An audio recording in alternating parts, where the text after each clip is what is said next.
அன்பு நேயர்களுக்கு இனிய வணக்கம். சிம்மம் ராசிக்கார நேயர்களுக்கு நம்ம இன்னைக்கு வீடியோ பதிவுக்கு முழுமையா போறதுக்கு முன்னாடி முருகரை மனதார வணங்கிட்டு வீடியோ பதிவுக்குள்ள போகலாங்க. ஓம் முருகா போற்றி, ஓம் முருகா போற்றி, ஓம் முருகா போற்றி, எனக்காக்கும் முருகனே போற்றி. நல்லதே நடக்கும், நல்லது மட்டும்தான் நடக்கும். நம்மளோட சிம்மம் ராசிக்காரங்க உழைப்பால வெற்றி பெறக்கூடியவங்களா இருக்காங்க. ஊறி விலகாத அம்பு போல குறிக்கோள் தவறாம இவங்க வாழ்ந்துகிட்டு இருக்காங்க. பேசியே மற்றவர்களின் மனசுல இடம் பிடிக்கக்கூடியவங்களா இவங்க இருக்காங்க. இவங்க என்ன பண்ணுவாங்கன்னா பிரச்சனைகளை வெளிக்காட்ட ரொம்பவும் தயங்குவாங்க. பரவாயில்ல, நீ எனக்கு துரோகம் பண்ணிட்ட, நல்லா இருந்துட்டு போ அப்படின்னு சொல்லி பழக்கப்பட்டவங்களா இருக்காங்க நம்மளோட சிம்மம் ராசிக்காரங்க. இவ்வளவு அருமையான நற்குணங்களை கொண்ட சிம்மம் ராசிக்கார அன்பர்களே, எல்லாரும் நலமா இருக்கீங்களா? ஏங்கம்மா நீங்க வேற எங்களை பார்த்து இப்படி ஒரு கேள்வி கேட்குறீங்களே? எங்களை பார்த்தா நலமா இருக்கிற மாதிரியா தெரியுது? நாங்களே ஒவ்வொரு நாளும் கண்ணீர் சிந்தி வாழ்ந்துகிட்டு இருக்கோம். நாங்க எப்படிமா நலமா இருக்க முடியும் அப்படின்னு உங்க மனசுல நினைக்கிறது புரியுதுங்க சிம்மம் ராசிக்காரர்களே. உங்க வாழ்க்கையில இருக்கக்கூடிய இந்த துன்பமான சூழ்நிலை எல்லாமே இனி வரக்கூடிய காலங்கள்ல காணல் நீரா மறைய போகுது. திருமணம் ஆகாதவங்களுக்கு திருமண தடை நீங்கி திருமணம் நடக்க போகுது. குழந்தை பாக்கியம் இல்லாதவர்களுக்கு குழந்தை பாக்கியம் கிடைக்க போகுதுங்க. பூர்வீக சொத்து ரீதியாக இருந்த அனைத்து பிரச்சனைகளுக்கும் தீர்வு கிடைக்க போகுது. உங்களுக்கு வரவேண்டிய பூர்வீக சொத்து உங்க கையில வந்து சேரப்போகுதுங்க. உங்க கையில பணப்புழக்கம் அதிக லெவல்ல இருக்க போகுதுங்க. உங்களை வேண்டான்னு உதறி தள்ளிட்டு போன சொந்த பந்தங்கள் எல்லோருமே இனி வரக்கூடிய காலங்கள்ல உங்களை தேடி வரப்போறாங்க. நம்மளுடைய சிம்மம் ராசிக்காரங்க எளிதில் திருஷ்டியால பாதிக்கப்படுறாங்க. சிறிய பாராட்டு கைத்தட்டல் கிடைச்சாலும் உடல்நிலை சரியில்லாம போகலாம். கண் திருஷ்டியால உடல் சோர்வு, மருத்துவ செலவு ஏற்படலாம். கெட்ட சக்திகள் சிம்மம் ராசிக்காரர்கள் இருக்கக்கூடிய வீட்டை இனி நெருங்காதுங்க. அவையெல்லாம் ஓடி ஒளிஞ்சுக்கும். சிம்மம் ராசிக்காரங்க முனீஸ்வரரை ஞாயிற்றுக்கிழமைகள்ல வழிபாடு செய்யணும். முனீஸ்வரர் கோவில்ல ஒரு தேங்காய் வாங்கி அதை சிவப்பு துணியில கட்டி வீட்டு வாசல்ல கட்டணும். சிவனுக்கு ஞாயிற்றுக்கிழமைகள்ல தாமரை பூ சாத்துவது விசேஷம். சிவனுக்கு சாத்திய தாமரை பூவை வீட்டுக்கு எடுத்து வந்து வச்சுக்கணும். தாமரை பூ கிடைக்கவில்லை அப்படின்னா தாமரை கொட்டை மாலைய சிவன் கோயில்ல சாத்தி அதை வீட்டுக்கு எடுத்து வந்து சாமி அறையில வச்சிடணும். ஒவ்வொரு ஞாயிற்றுக்கிழமையும் இதை செஞ்சுக்கிட்டு வாங்க. ஞாயிற்றுக்கிழமைகள்ல சூரிய காயத்ரி மந்திரத்தை நீங்க சொல்லணுங்க. இல்லைன்னா ஓம் சூரியனாய நமக என்ற மந்திரத்தை 108 முறை சொல்லிக்கிட்டு வாங்க. சிம்மம் ராசிக்காரங்க சிவனை வழிபாடு செய்யணும். தாமரை கொட்டை மாலைய சிவனுக்கு சாத்தி அதை வீட்டுக்கு எடுத்து வந்து வச்சுக்கணும். தினசரி குலதெய்வத்தை நினைச்சு தீபம் ஏத்தணும். குலதெய்வத்துக்கு தாமரை கொட்டை மாலை சாத்தி அதை வீட்டு நிலப்படியில கட்டணும். இது வீட்டிலுள்ள கெட்ட சக்திகளை நிச்சயமாக விரட்டுங்க.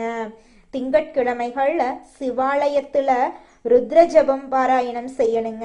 சிவனுக்கு அபிஷேகம் செய்து அந்த தீர்த்தத்தை வீடு முழுவதும் தொளிச்சு விட்டுறணும். இது தொழில் போட்டிகள், பொறாமைகள், கண் திருஷ்டிகள், உடல் உபாதைகளை நிச்சயமாக நீக்கிருங்க. வீட்டுல வசீகர சக்தி இருக்கணுங்க. ஓம் ஸ்ரீ ஹரிஹர சுதன் ஆனந்த சித்தன் ஐயன் ஐயப்ப சுவாமியே சரணமையப்பா என்ற மந்திரத்தை தினமும் சொல்லிக்கிட்டு வாங்க. இது பாவங்களை விலக்கி மனச சுத்தமா வச்சிருக்க உதவுங்க. உங்கள் வீட்டில் இருக்கக்கூடிய கெட்ட சக்திகள் நீங்க இந்த விஷயங்களை கடைபிடிக்கணுங்க. செவ்வாய்க்கிழமை தவறாம முருகனை வழிபாடு செய்யுங்க. தினமும் மாலை நேரத்துல நல்லெண்ணெய் இல்லைன்னா நெய் விளக்கு ஏத்துங்க. ஓம் சரவண பவ மந்திரத்தை தினமும் 11 முறை சொல்லிக்கிட்டு வாங்க. வாரம் ஒரு முறை அம்மன் கோயிலுக்கு போய் அம்மனை மனதார வணங்கிட்டு வாங்க. பிரதோஷ நாட்கள்ல சிவபெருமான வணங்கிட்டு வாங்க. செவ்வாய்க்கிழமை அசைவம் சாப்பிடுறத தவிர்ப்பது நல்லதுங்க. குங்கும அர்ச்சனை செய்யறது ரொம்பவும் நல்லதுங்க. வீட்டுல வேப்பிலைய வச்சிருங்க. நவ கிரகத்துல செவ்வாய் பகவானுக்கு வழிபாடு செய்யுங்க. வீட்டுல திருஷ்டி பொம்மைய தொங்க விட்டுருங்க. செவ்வாய்க்கிழமைகள்ல சிவப்பு நிற உடை அணிஞ்சுக்கோங்க. நெற்றியில குங்குமம் சந்தனம் வச்சுக்கோங்க. வலது கையில செம்பு காப்பு போட்டுக்கோங்க. வாரத்துக்கு ஒரு முறை கடுகு உப்பு திருஷ்டி சுத்தி போட்டுக்கோங்க. வீட்டை தினமும் சுத்தமா வச்சுக்கோங்க. உடைந்த கண்ணாடி பழைய பொருட்களை அகற்றிருங்க. வெளியே போறதுக்கு முன்னாடி இஷ்ட தெய்வத்தை நினைச்சிட்டு வெளியில கிளம்புங்க. உறங்குற நேரத்துல உறங்குங்க. காலையில வெறும் வயிற்றுல வெந்நீர் குடிங்க. வாரத்துக்கு ஒரு நாள் எண்ணெய் தேய்த்து தலைக்கு குளிங்க. கோபத்தை கட்டுப்பாடோட வச்சுக்கங்க. தேவையில்லாம பெருமை பேசாம இருக்கிறது ரொம்பவும் நல்லதுங்க. எல்லோர்கிட்டையும் ரகசியத்தை பகிரக்கூடாதுங்க. மனம் கலங்கும் போது மௌனமா இருந்துக்கோங்க.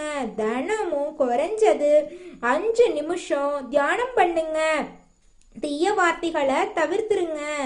எதிர்மறை மனிதர்களிடமிருந்து தூரமா இருந்துக்கோங்க. பொறாமை கோபத்தை குறைச்சுக்கோங்க. பிறரை மதித்து பேசுங்க. தினமும் நன்றி சொல்லும் பழக்கத்தை வச்சுக்கோங்க. செவ்வாய்க்கிழமை சுண்டல் பச்சை பயிரை தானமா கொடுங்க. ஏழைகளுக்கு உணவு வழங்குங்க. பொன்னாங்கண்ணி அகத்திக்கீரைய உங்களுடைய உணவுல சேர்த்திக்கோங்க. காரம் அதிகமா சாப்பிடாதீங்க. காரத்தை தவிர்த்துக்கோங்க. வாரத்துக்கு ஒரு நாள் பழம் மட்டும் சாப்பிடுங்க. வெல்லம் கலந்த நீரை தினமும் குடிங்க. சிவப்பு பூ தானமா கொடுங்க. வீட்டில் தினமும் விளக்கு முன் நீர் வச்சிருங்க. எலுமிச்சை மிளகாய் வாரம் ஒரு முறை மாற்றுங்க. இரவு தூங்குறதுக்கு முன்னாடி இஷ்ட தெய்வத்தை நினைத்து பிரார்த்தனை பண்ணிட்டு தூங்குங்க. செவ்வாய்க்கிழமை மாலை நேரத்துல நீங்க செய்யக்கூடிய பரிகாரம் என்னன்னு பார்க்கலாம். ஒரு எலுமிச்சை 2 கிராம் ஒரு பச்சை மிளகா வாசல்ல வச்சு விளக்கு ஏற்றி முருகனை மனதில் நினைத்து வேண்டிக்கோங்க. உங்கள் வீட்டில் இருக்கக்கூடிய கெட்ட சக்திகள் எல்லாமே விலகி போயிரும். உங்களுடைய குடும்பத்துல நல்லதுதாங்க நடக்கும். உங்கள் வீட்டில் தீய சக்திகள் இருந்தா நீங்க வீட்ல என்னென்ன புகைப்படங்களை வைக்கலாம் அப்படிங்கறத பத்தி தெரிஞ்சுக்கலாங்க. காஞ்சி காமாட்சி அம்மன் தீய சக்திகளை அழிக்கக்கூடிய சக்தி இந்த தெய்வத்துக்கு இருக்கு. வீட்ல தைரியம் பாதுகாப்பு தரக்கூடியதா இருக்கும். காளி பத்ரகாளி கெட்ட சக்திகள் கண் திருஷ்டிய விளக்க உதவுது. பயம் தடைகளை நீக்க உதவுது. மகாவிஷ்ணு மன அமைதி பாதுகாப்பு தரக்கூடிய தெய்வம். எதிர்மறை எண்ணங்களை குறைக்கிறதுக்கு இந்த தெய்வம் உங்களுக்கு பாதுகாப்பா இருக்கும். ஆஞ்சநேயர் தீய ஆவிகள் பயம் விலக நம்மளுக்கு ஆஞ்சநேயர் துணையா இருப்பாரு. வீட்டை காக்கக்கூடிய காவல் தெய்வமா இவர் இருப்பாரு. பைரவர் இவரு இரவு நேர எதிர்மறை சக்திகளை விலகக்கூடியவரா இருக்காரு. வீட்டு சுற்றுப்புற பாதுகாப்புக்கு பைரவர் பாதுகாப்பா இருப்பாரு. நரசிம்மர் தீய சக்திகளை முற்றிலும் அழிக்கக்கூடிய சக்தி இவருக்கு இருக்கு. சக்தி வாய்ந்த பாதுகாப்பு தெய்வமா இவர் இருக்காரு. சாய்பாபா மன அமைதியை அழிக்கக்கூடிய தெய்வமா இருக்காரு. தீய எண்ணங்கள் கவலைகளை விளக்க இவர் துணையாக இருப்பாருங்க. வடகிழக்கு மூலையில நீங்க தெய்வ புகைப்படங்களை வைக்கலாங்க. கிழக்கு அல்லது வடக்கு சுவர் இருக்கிற இடத்துல நீங்க தெய்வ புகைப்படங்களை வச்சீங்கன்னா தெய்வ அருள் முழுமையா உங்களுக்கு கிடைக்குங்க. மனிதனா பிறந்த ஒவ்வொருவருக்கும் ஆசை இருக்கதாங்க செய்யும். அந்த ஆசைகளை அடைய நம்ம நினைச்சா மட்டும் பத்தாதுங்க. முழு மனசோட நம்மளுடைய ஆசைகளை அடைவதற்கான வழியை ஒவ்வொரு நாளும் என்ன பண்ணணும்னு யோசிச்சு அதற்கான திட்டங்களை தீட்டி உழைச்சுக்கிட்டே இருக்கணுங்க. உழைச்சா நிச்சயமா நம்மளுடைய ஆசைகள் எல்லாமே நிறைவேறிடுங்க. உங்க வாழ்க்கையில இனி வரக்கூடிய காலங்கள்ல உங்களுடைய அனைத்து ஆசைகளும் நிறைவேற போகுதுங்க. அப்படி ஒவ்வொரு மனிதனுக்கும் இருக்கக்கூடிய பொதுவான ஆசை என்னன்னு பார்த்தீங்கன்னா 16 செல்வங்களையும் அடைந்து வாழணும் அப்படின்னு தான் ஒவ்வொரு மனிதனுடைய ஆசையும் இருக்குதுங்க. பணம் வேணும், பதவி வேணும், புகழ் வேணும், கௌரவம் வேணும் அப்படின்னு தான் ஒவ்வொரு மனிதனும் தினமும் வாழ்ந்துகிட்டு இருக்கான். அதை நோக்கிய பயணத்தை தான் ஒவ்வொரு நாளும் மனிதன் வாழ்ந்துகிட்டு இருக்கான். ஒவ்வொரு நாளையும் ரசிச்சு வாழ்றது கிடையாது. எந்த ஒரு மனிதனும் போராட்டத்துல தாங்க இந்த உலகத்துல ஒவ்வொரு மனிதனும் வாழ்க்கைய வாழ்ந்துட்டு இருக்காங்க. சிம்மம் ராசிக்காரங்களே, உங்கள் வாழ்க்கையில் இந்த மாதம் நடக்கக்கூடிய நன்மைகள் என்னன்னு பார்க்கலாங்க. பணம் உங்கள் கைக்கு வந்து சேரப்போகுதுங்க. செல்வாக்கு உயரப்போகுது. குழந்தைகளால் மன நிம்மதி உண்டாக போகுது. கணவன் மனைவி இடையே சண்டை வராமல் ஒற்றுமையான வாழ்க்கையை வாழ போகிறீங்க. குடும்பத்துடன் சந்தோஷமான வாழ்க்கையை வாழ போகிறீங்க. உங்களோட மனசில் இருந்த குழப்பங்கள் எல்லாம் நீங்கள் போகுதுங்க. அழியாத சொத்துக்களை நீங்கள் சேர்க்க போகிறீங்க. கல்வியில் முன்னேற்றம் அடையக்கூடிய மாதமாக உங்களுக்கு இந்த மாதம் அமைஞ்சிருக்குதுங்க. இந்த உலகத்துல யாருங்க கோடீஸ்வரன்? கோடி கோடியா பணம் வச்சிருக்கிறவங்களா, பிடிச்ச உணவுகளை சாப்பிட்றவங்களா, பிடிச்ச உறவுகள் கிட்ட பேசுறவங்களா? இதுல யாருமே கோடீஸ்வரன் கிடையாதுங்க. யார் ஒருத்தவங்க நோய் நொடி இல்லாம மனக்கவலை இல்லாம நிம்மதியா தூங்குறாங்களோ அவங்க தாங்க இந்த உலகத்திலேயே சிறந்த கோடீஸ்வரன். அப்பேற்பட்ட கோடீஸ்வரன் ஆகக்கூடிய யோகம் உங்களுக்கு இந்த மாதம் அமைஞ்சிருக்குதுங்க. உங்க வாழ்க்கையில இனி வரக்கூடிய காலங்கள்ல கவலை கண்ணீர் அப்படிங்கிற பேச்சுக்கெல்லாம் துளி கூட இடம் கிடையாதுங்க. இது நாள் வரைக்கும் உங்களுடைய மனசில் இருந்த மனக்கவலைகள் எல்லாம் இனி வரக்கூடிய காலங்கள்ல காணாம போகுதுங்க. நீங்க சந்தோஷமான ஆரோக்கியமான வாழ்க்கைய இனி வரக்கூடிய காலங்கள்ல வாழ போறீங்க. உங்க வாழ்க்கையில சந்தோஷம் நிலைச்சிருக்க போகுதுங்க. நல்லதே நடக்கும். நல்லது மட்டும்தான் நடக்கும். நன்றி, வணக்கம்.